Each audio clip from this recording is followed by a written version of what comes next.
Darius, do you want to attack rookie quarterbacks differently maybe than a guy that's been in the league for 10 years? Nah, it's the same mindset each game. Some rookie quarterbacks come in outplay the better guys. So you got to go in with the same mentality, same game plan.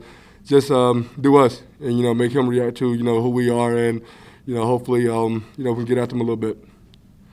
Darius, when you look at from a defensive standpoint as a whole, obviously you guys are one of the best at forcing turnovers. But how do you look at your unit from as far as the number of yards you guys give up? Is it a give or take? How do you analyze that? When you look at the tape, you see when we get the lead, we start off the game pretty hot, and then once we get the lead, you play in that soft coverage, so you don't get beat over the top. You make them dink and dunk, take some time off the clock, and make them go the long way. And if they get yards in the fourth quarter when you up by 30 points, you will take that. Then them scoring on a bomb over the top of our heads, make them dink dunk all the way down and chew up the clock and get the ball game. So when you look at last Thursday, you guys are 42-10, Mm-hmm. and then clearly you guys change your coverage up some, and they're forcing to throw the ball. When you look at the number of yards you guys gave up, are you like, all right, you know what, that's just what happens, or were you upset still because maybe it was too much? I'm upset. No disrespect to the Jacks, but in my mind, they don't score on us.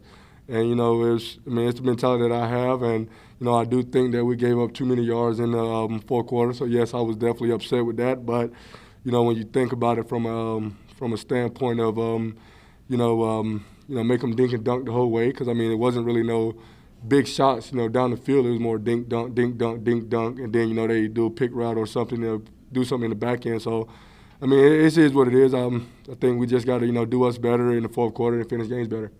Darius, do you remember watching Peanut Tillman when you were younger? No. You've never seen No. any video? I grew up a Saints fan. I see all the stuff when everybody's talking about Peanut Tillman. No disrespect to Peanut Tillman.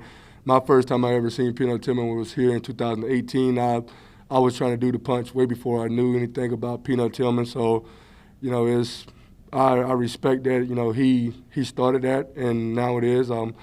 Instead of peanut punch, now it's kind of maniac knockout. So, just trying to change the game a little bit. That's it.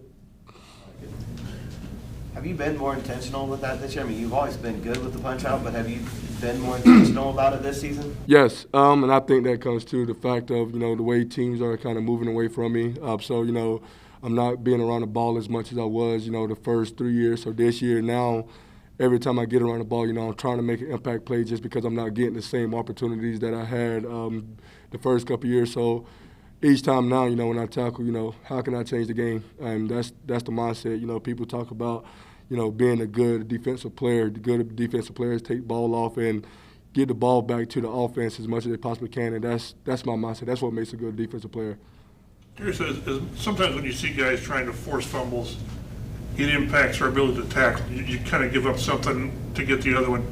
You don't seem to really, it doesn't seem to affect your ability to tackle going for the ball. Is that something you I think it's because of my position. You never see me, take a punch when I'm out of position. I'll make sure my shoulders are square.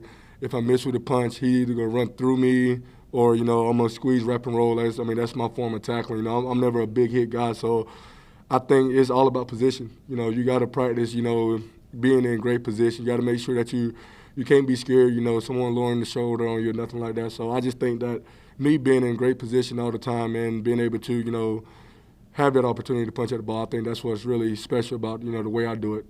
So there are occasions when it's not the right time to punch. Yeah, go back to the Tennessee game. I was, it was a screen. I'm fighting off a block. I knew what it was. I knew it was a great running back. I came off the block and punched, even though I shouldn't. I was just trying to turn a good play for them to a great play for us. And that's what you got to do. This game is about give the game or lose the game, and that's me. I'll put my body on the line if it's going to put us in position to win ball games. So that's what it is. You got to have that mentality about that. As you look at the rest of the schedule, Darius, you guys have an uphill climb. To get into the playoffs or whatnot. Being one of the leaders on the defense, I classify you and Darius as the two leaders. How much do you put it on your shoulders to get, the unit to be as good as you think they can be? Like talking about the yardage and stuff like that. be able to, be a good complementary piece to the offense? I put it all on my shoulders. That's what a leader's supposed to do. That's a captain of the team, a captain of the defense. That's my mindset. I mean, I said something to the team. I think either Monday or Tuesday, whenever we came in, and I just let them know, it's really just all about us. We got to do us better. Player, coach, player. We got to hold each other to the same standard, the same mindset. And I told them my mindset every time I step on the field is, I'm getting a takeaway every time I touch the ball. Every time we're on the field, that's the mindset that they don't move the ball. And if we build that mindset and we build that trust in the defense, I think that we can be a very good defense. And you see a lot of times we play great defense for 3 quarters. We got to find a way to finish. And, once we can find a way to finish, we're going to be one bad team to mess with.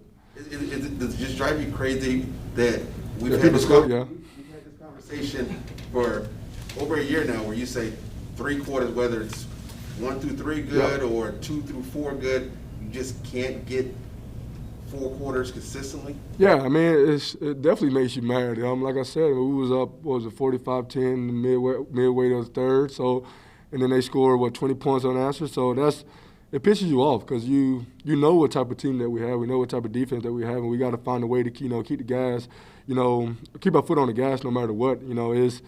I think that whenever we're up, we just got to make sure we continue to do what we did, the beginning of the game, and make sure that players are making sure they understand that.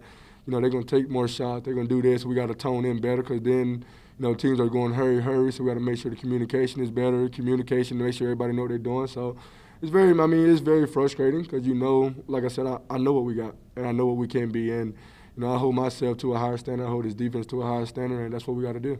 What's different about the Jaguars' offense and James Robinson's out there compared to when he's not? He's a runner. He toes the ball very well, and I think he's a very good running back. I think a lot of people don't give him enough credit of how well he does run the ball, and they got some great guys on their offense. They got number 10. He's doing a great job. The way they're moving him around as a receiver, they're giving the ball on the outside. Like you said, with James Robinson, their offensive line is well coached. Number 1 overall pick. So they got a team, and we can't go in here take anybody lightly. The past couple games they've been playing very hard, so we got to make sure we go out and do what we can do.